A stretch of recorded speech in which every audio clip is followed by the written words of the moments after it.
जय माता दी दोस्तों, आने वाली वट सावित्री व्रत के लिए आपको ढेर सारी शुभकामनाएं। भगवान श्री हरि विष्णु आपकी जोड़ी हमेशा सलामत रखें और आप जीवन पर्यंत वट सावित्री का व्रत करती रहें। इसी के साथ आज का जो वीडियो है वो मैं शुरू कर रही हूँ।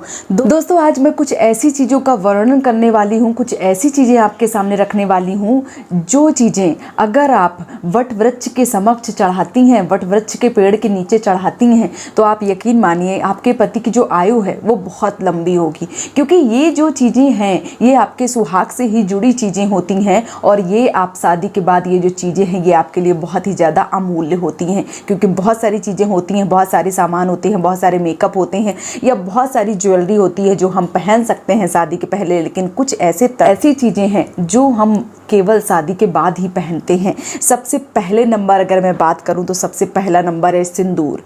सिंदूर आपको पीला वाला जो सिंदूर है, जो पीला आपकी मांग में जो जिस समय आपकी शादी हुई थी उस समय आपको पीला जो सिंदूर लगाया गया था, वही वाला सिंदूर जो है वो आपको वट वृक्ष के नीचे श्रृंगार के रूप में चढ़ाना चाहिए। अगर आप ऐसा करते हैं तो आपके पति की जो आयु है वो बहुत लंबी होगी। तो आप कोशिश करिए कि पीला वाला जो सिंदूर है वो वट पूजा में चढ़ाएं और ऐसा करने से आपकी सारी मन्नतें जो हैं वो पूरी हो जाती हैं। दूसरा है बिछिया। बिछिया क्या है? वैसे तो मैं अगर बात करूं बिछिया की, तो जो बिछिया है वो कांसे की बिछिया, जो शादी के समय फेरों के समय कांसे की जो बिछिया थी। इस समय देखो जमाना बदलता रहता है, लोग नए नए ज़माने में क्या चीज़ें नई उत्पन्न कर दें वो कुछ नहीं कह सकते हैं, लेकिन कांसे की जो बिछिया होती है जो पहले ज़माने में दाबी जाती थी पैर में जब लड़की की शादी होती थी, आज वो दाबी जाती है कि नहीं दाबी जाती है, लेकिन हमारे यहाँ ऐसा होता है। कांसे की जो बिछिया है वो आज भी दाबी जाती है पैरों में। शादी होती है तो पहले कांसे की जो बिछिया है वो दाबी जाती है।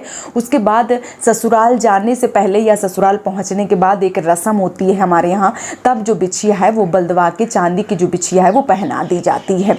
तो बिछिया अगर आप चढ़ा रही हैं तो आप कांसे की बिछिया जो है वो चढ़ाइए, तो बहुत ही ज़्यादा शुभ माना जाता है। बहुत सारी माताएं बहनें ऐसे बोलती हैं कि चांदी की जो बिछिया है वो बहुत ज़्यादा शुभ मानी जाती है, लेकिन मैं बोलती हूँ कि कांसे की जो बिछिया है वो बहुत ज़्यादा शुभ मानी जाती है।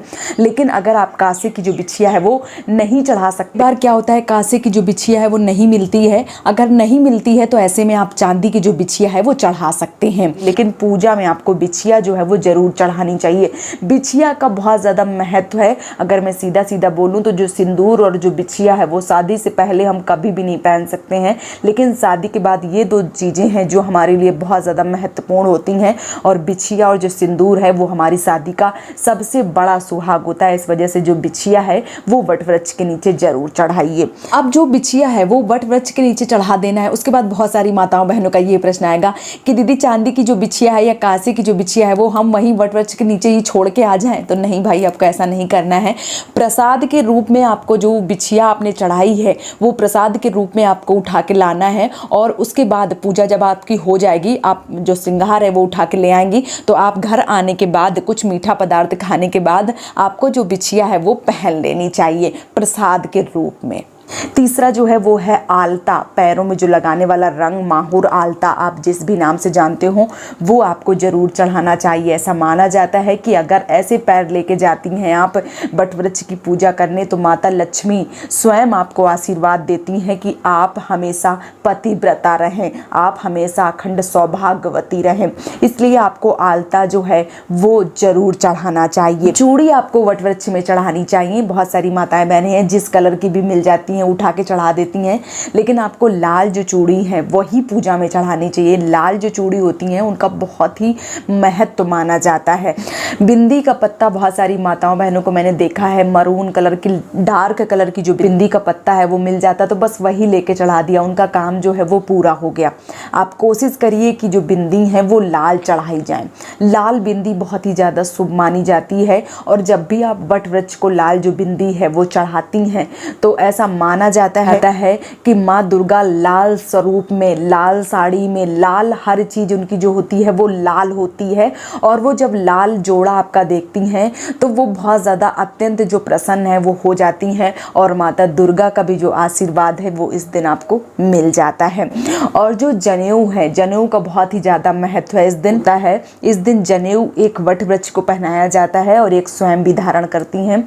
तो इस दिन जनेऊ जरूर चढ़ाइए। बहुत सारी माताओं बहनों बहनों का ये प्रश्न आ रहा था कि दीदी जनेऊ जो है वो कितनी बार लपेटना है, कैसे लपेटना है। तो मैंने इस पर एक वीडियो बना रखा है, फिर भी मैं बता देती हूँ।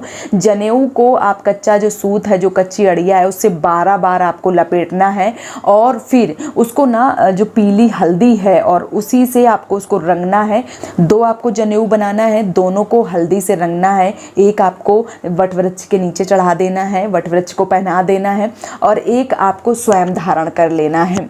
तो ये जो चीज़ें हैं ये अगर आप चढ़ाते हैं, आपको सारे देवी देवताओं का आशीर्वाद जो है वो मिल जाता है और आप अखंड सौभाग्यवती हो जाती हैं। तो आप इस वट वृक्ष, अगर आपको अभी तक नहीं पता था तो इस वट सावित्री व्रत में आपको ये जो चीज़ें हैं ये जरूर चढ़ानी चाहिए। आशा करती हूँ कि वीडियो आपको बहुत ही अच्छे से समझ में आया होगा। वीडियो पसंद आया है तो प्लीज़ चैनल को सब्सक्राइब और वीडियो को लाइक कीजिए। आज का वीडियो यहीं पे समाप्त कर रही हूँ। जय माता दी दोस्तों। वट सावित्री व्रत के लिए आप सबको ढेर सारी शुभकामनाएं।